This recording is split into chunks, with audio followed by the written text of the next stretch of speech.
Assalamualaikum warahmatullahi wabarakatuh. Selamat sore. Nah, saya akan membahas hari ini Peritas Ikatan Kimia dan Bentuk Molekul untuk kelas saya yaitu TL5. Mungkin ada pembahasan yang belum paham. Jadi ini ada pembahasan yang saya upload. Semoga membantu ya buat lebih memahami bab ini. Jadi peritas ikatan kimia dan bentuk molekul.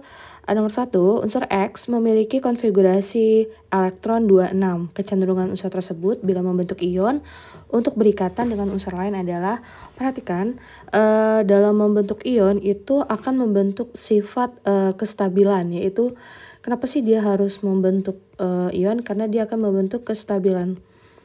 Kestabilan seperti golongan 8A. Golongan 8A itu memiliki aturan kalau tidak oktet berarti duplet. Nah, duplet itu berarti terakhirnya 2, oktet itu berarti 8. Yang duplet itu hanya hidrogen dan helium. Selain itu berarti mengikuti aturan oktet. Artinya konfigurasi elektron terakhirnya itu akan berakhir di angka 8 agar dia stabil. Nah, di nomor 1 itu X sama dengan 26. Nah, 6 itu kan bukan 8 ya, jadi dia ada dua pilihan, apakah membuang 6 atau lepas 6 atau memasukkan 2 elektron. Nah, karena ini X ini nggak jelas juga ya, tapi bukan hidrogen sama helium, maka dia pasti mengikuti angka 8 ya. Berarti cara yang paling benar itu adalah dia akan memasukkan 2 elektron menjadi 28.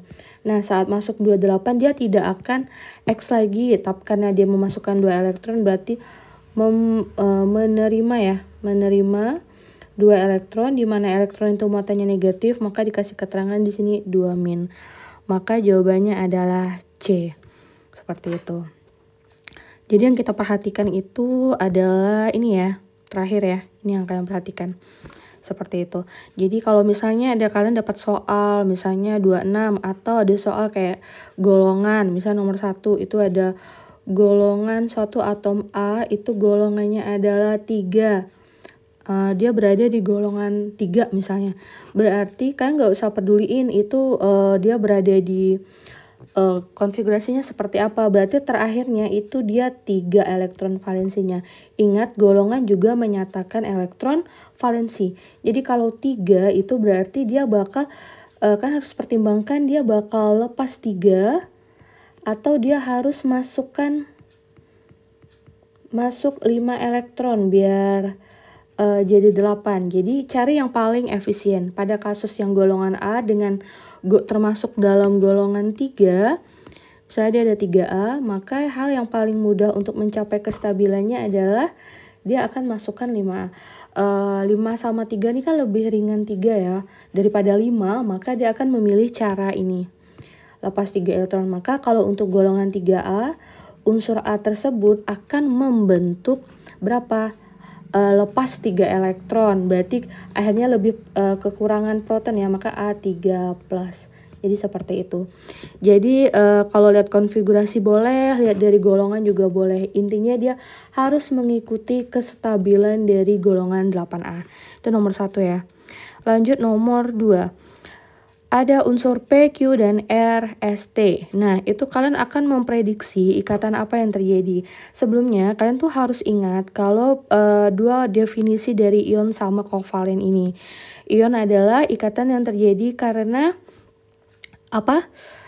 Di sini ya saya bahas di nomor 2 itu adalah ikatan ion tuh ada 2 pengertian, bisa terjadi karena atau antara unsur apa?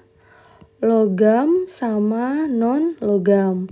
Kalau yang kedua terjadi karena serah terima elektron. Ada yang menyerahkan atau ada yang positif ionnya, satunya menerima elektron dan ionnya negatif.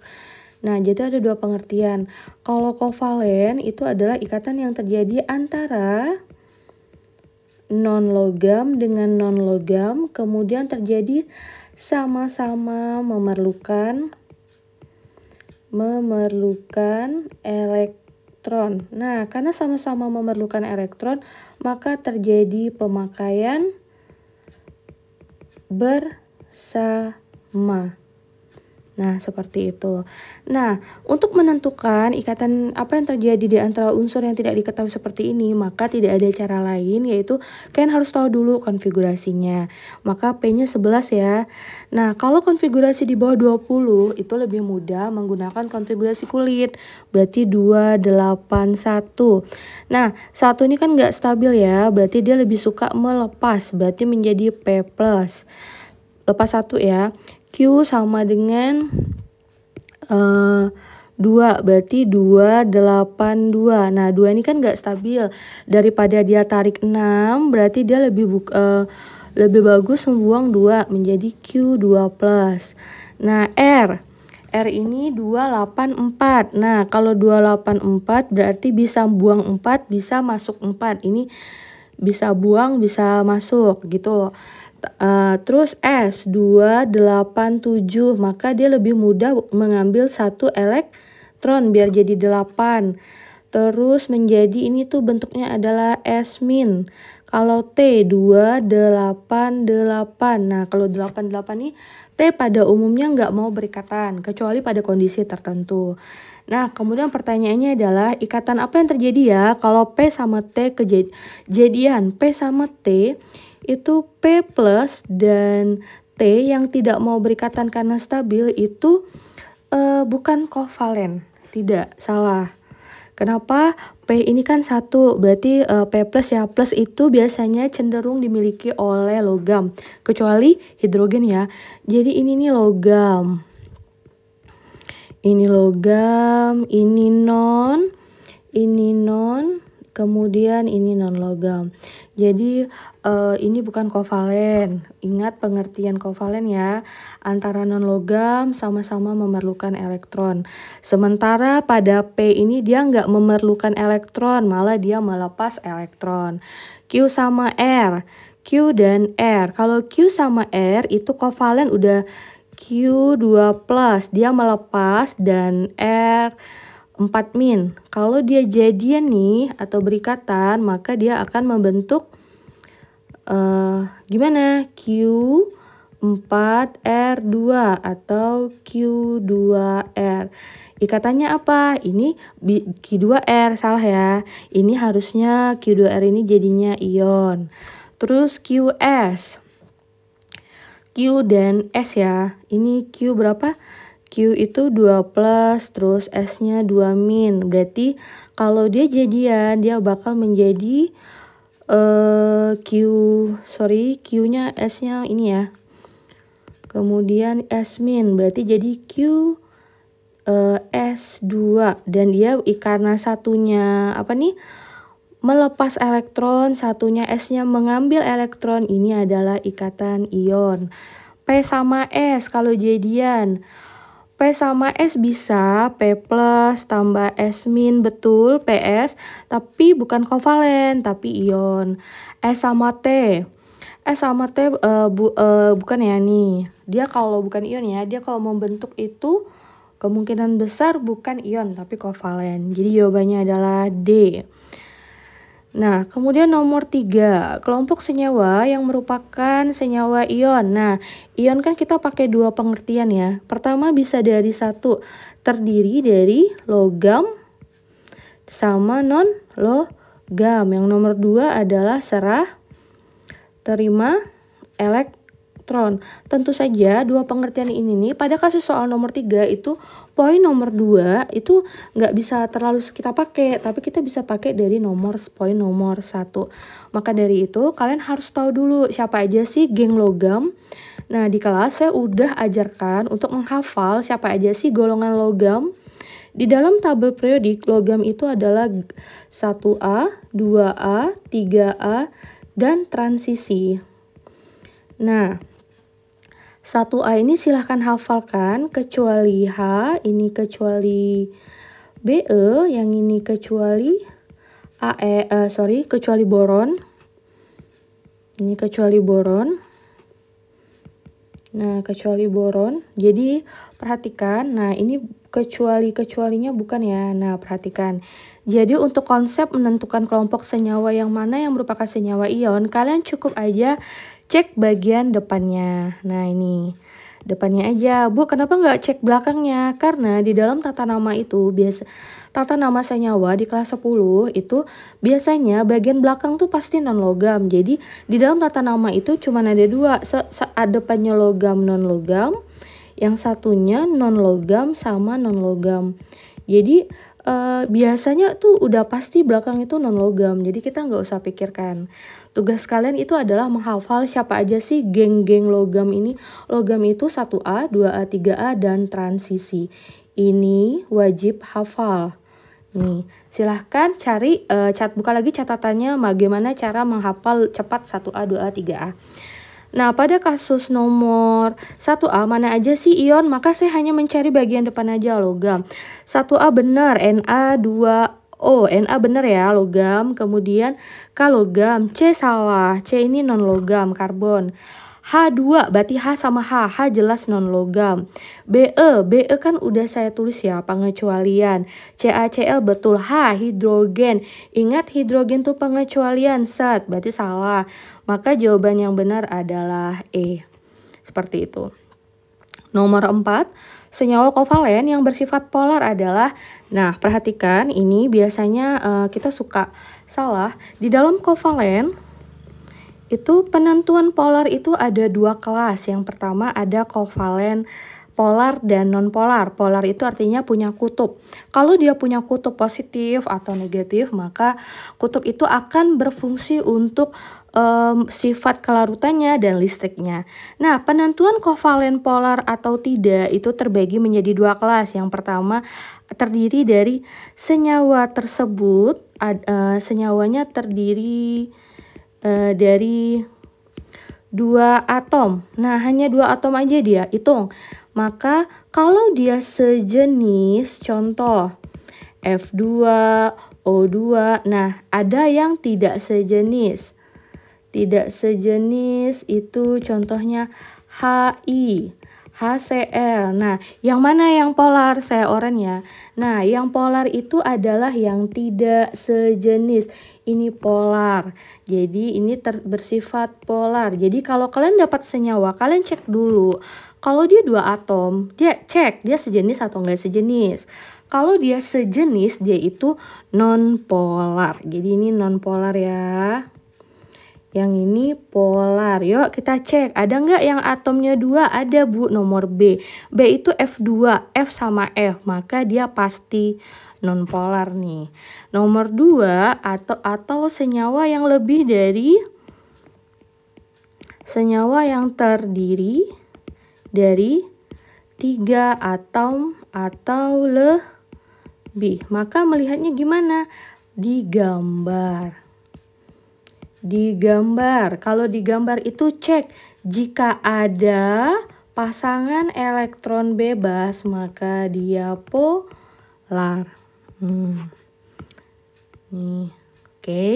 Nah, kalau kalian gambar nanti itu SF2, CE2 itu nggak akan ada POB nanti. Maka jawabannya akan ke arah H2O. Seperti itu. Jadi ini harus kalian gambar. Jadi Bu, kalau atomnya 3 atom atau lebih wajib gambar. Seperti itu. Kemudian soal nomor 5. Diketahui data nilai keelektronegatifan atom berikut berdasarkan nilai keelektronegatifan spesies mana ya yang paling polar.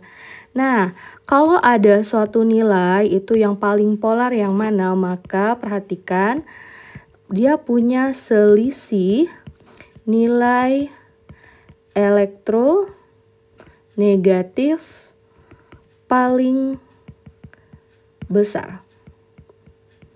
Nah, perhatikan kalian hanya cari aja yang paling polar itu yang selisihnya itu paling besar. O sama F 4 dikurang 3,5 itu 0,5.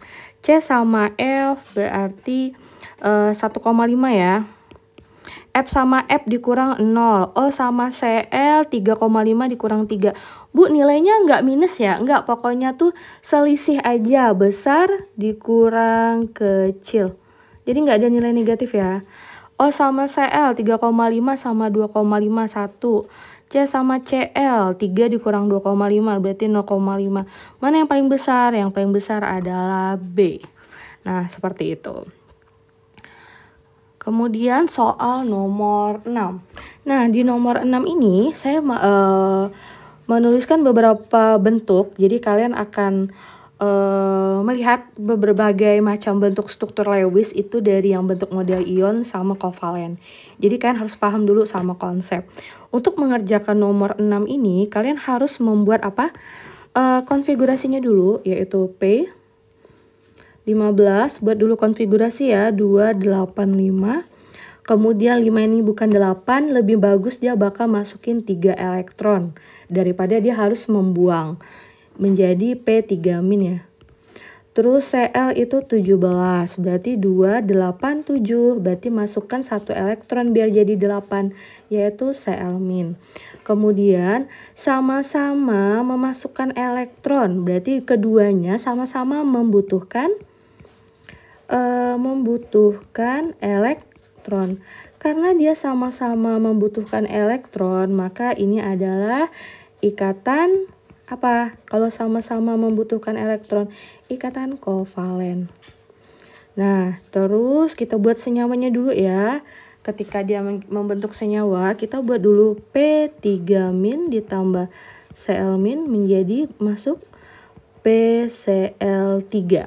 Nah, ketika membuat PC, jadi mereka tukaran angka ya, jangan lupa. Plus minus hilang, PCl3. Nah, berarti yang PCl3 itu antara A, E, ini salah,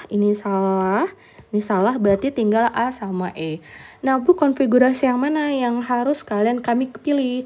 Nah, ingat sama konsep membutuhkan elektron. Jadi ikatan kovalen itu kan ikatan yang membutuhkan elektron ya. Gambar A itu ikatan struktur Lewis yang memperlihatkan adanya serah terima. Tahu dari mana, Bu, ada serah terima? Ini ada tanda arah panah. Sementara ikatan kovalen itu bukan serah terima, tapi pakai bersama-sama. Jadi A ini penggambaran struktur Lewis untuk ion. Sementara yang pemakaian bersama itu adalah Pe. Nah, seperti itu. Jadi kalau saya gambarkan tuh kayak gimana ya? P saya gambar gimana? Cl, kemudian perhatikan, saya selalu menggambarkan itu dari tepi dulu, jangan dari tengah. Kemudian Cl itu punya 7. Dia punya 7 nih, tapi dia cuman perlu berapa? 1 elektron aja kan? Maka dia akan menggambarkan 1 elektronnya di sini. Nah, sisanya yang mana? Sisanya kan dia tetap harus gambar 7 ya. 1, 2, 3, 4, 5, 6. Di sini 1. Nah, perhatikan cara menggambarkannya, dia akan meletakkan elektron berapa di depan untuk diajak bekerja sama itu harus sesuai dengan jumlah elektron yang dia butuhkan. Cl punya 7, tapi hanya butuh 1, maka taruh aja 1 gini. Kemudian si P ya, P punya 5. Nah, P ini akan menyesuaikan aja, taruh sesuai dengan yang diminta. Yang ini minta 1, maka 1. Ini juga 1. Nah, sisanya adalah 2 kan. Nah, seperti ini. Jadi kan boleh gambarkan. Nah, jadi pemakaian bersama ini adalah E. Kalau memperlihatkan ini adalah pasangan elektron bebas, 1 pasang. Kemudian PEI atau yang jadian ada 1, 2, 3 atau 3. Seperti itu. Jadi jawabannya adalah E. Kemudian nomor 7. Nah, di nomor 7 saya memperlihatkan ada struktur senyawa HNO3, asam nitrat. Pertanyaannya adalah dari ikatan di samping, mana yang merupakan kovalen koordinasi, kovalen rangkap 2, dan kovalen tunggal. Perhatikan, kovalen tunggal itu berarti kalian harus ingat prinsip kovalen, pemakaian bersama elektron. Jadi pemakaian bersama ada kerjasamanya. Kalau kovalennya tunggal berarti satu masing-masing ngasih 1 juga. Yuk kita cek. Nomor 1. Nah, nomor 1 ini bukan kovalen yang biasa. Kenapa? Coba perhatikan, ini adalah satu simbol. Artinya ini dari N aja nih yang ngasih ke O. Nah, cuman si N aja yang ngasih. Ini tinggal dulu kovalen apa ini ya. Nah di nomor 2 si N ngasih 2, si O ngasih 2 juga buat make bersama. Berarti di nomor 2 itu adalah kovalen. Tapi kovalen apa? Kovalen rangkap 2. Nah kok 2. Terus kovalen di nomor 2 udah 3. 3 itu kovalen apa Bu? H menyumbang 1, O menyumbang 1. Berarti jadi satu pasang aja kan? Ini namanya kovalen tunggal. Karena masing-masing menyumbangkan 1. Nah, di nomor 3 itu 3 sudah ya. Terus di nomor 4 itu apa? Nah, di nomor 4 itu adalah elektron dari O yang nggak dipakai apa-apa. Itu hanya elektron bebas milik O. Nomor 5 juga elektron bebas milik O. Nah, berarti nomor 1 apa? Ya, nomor 1 inilah yang kita sebut dengan kovalen koordinasi. Ini adalah kovalen koordinasi. Nah, apa bedanya kovalen koordinasi dengan kovalen yang lain? Jadi, kovalen memiliki konsep kovalen yaitu pemakaian bersama. Namun ini yang memberikan hanya satu orang atau satu pihak saja. Makanya simbolnya hanya punya N aja. O nggak ada ngasih. Tapi di sini coba perhatikan O juga memakai 2 elektron ini. Jadi jawabannya adalah pertanyaannya kovalen koordinasi ya. Berarti 1. Kemudian rangkap 2. Berarti rangkap 2 adalah 2. 1, 2, dan 3. Ya, oke. Oke, selanjutnya saya tutup. Ya, lanjutkan di pembahasan video berikutnya. Semoga paham ya. Assalamualaikum warahmatullahi wabarakatuh.